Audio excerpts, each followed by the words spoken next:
Sleeping Bear Dunes National Lakeshore, home to the most beautiful place in America, this state park is full of magnificent beaches, rolling dunes, and is located along the beautiful shores of Lake Michigan. Sleeping Bear Dunes State Park is one of Michigan's hidden treasures. People from around the country come every year to climb the dunes. The state park is continually seeking to protect and preserve this national treasure. In recent years, though, they have begun to notice a problem with their natural resources. Avian botulism is caused by a toxin that's created by the Clostridium botulinum bacteria.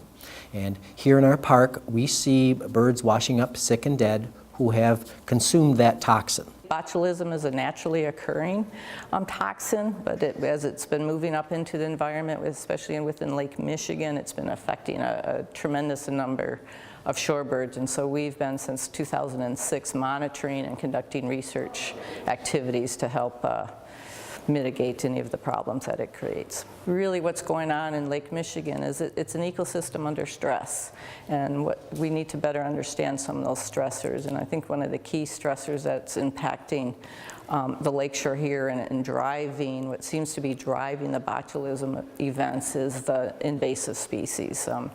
We've linked the botulism to gobies and the onset of zebra mussels and quagga mussels within Lake Michigan. The round goby is an invasive fish, and they're bottom feeders. They're down there, and when they are in that mix, we have these water birds that are in the area. If they're feeding on the fish or feeding on the invertebrates that are down in that mix, they pick up the toxin, and that's when we see the results on our beaches. The birds are intoxicated with botulism, they become sick or die and end up on our beach.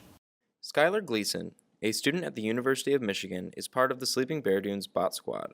As a citizen scientist, she takes part in patrolling the lakeshore and conducting surveys on avian botulism. So once a week I would walk a 2-mile stretch of the National Lakeshore, and I would just keep an eye out for birds that I would monitor all birds, so any shorebirds or anything that I saw alive, unhealthy, or otherwise, I would monitor those. And then if I did see a dead bird, which did happen a few times, I would have to then dig like a 2-foot hole in the dunes and bury it there so other animals couldn't get to it. My job is made pretty simple because all the people that are volunteers are interested in doing what they're doing, and they are veterans who have been here since 2006 when this problem first showed up. What's really cool about the citizen scientist is not only are they helping us, but they're also spreading the word because they're talking to their friends, and their friends are talking to friends, and it really helps with that education and outreach effort.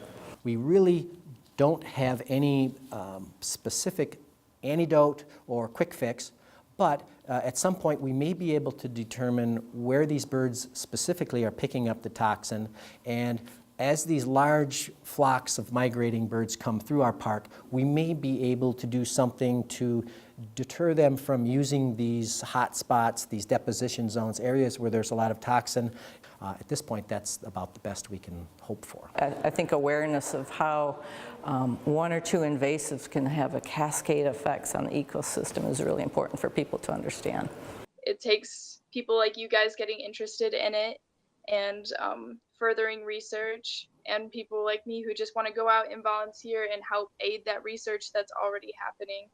We're all on the same page. We all want to do what's best for the park and the Great Lakes, and this is our little way of doing our part to try to make sure that that's what gets done.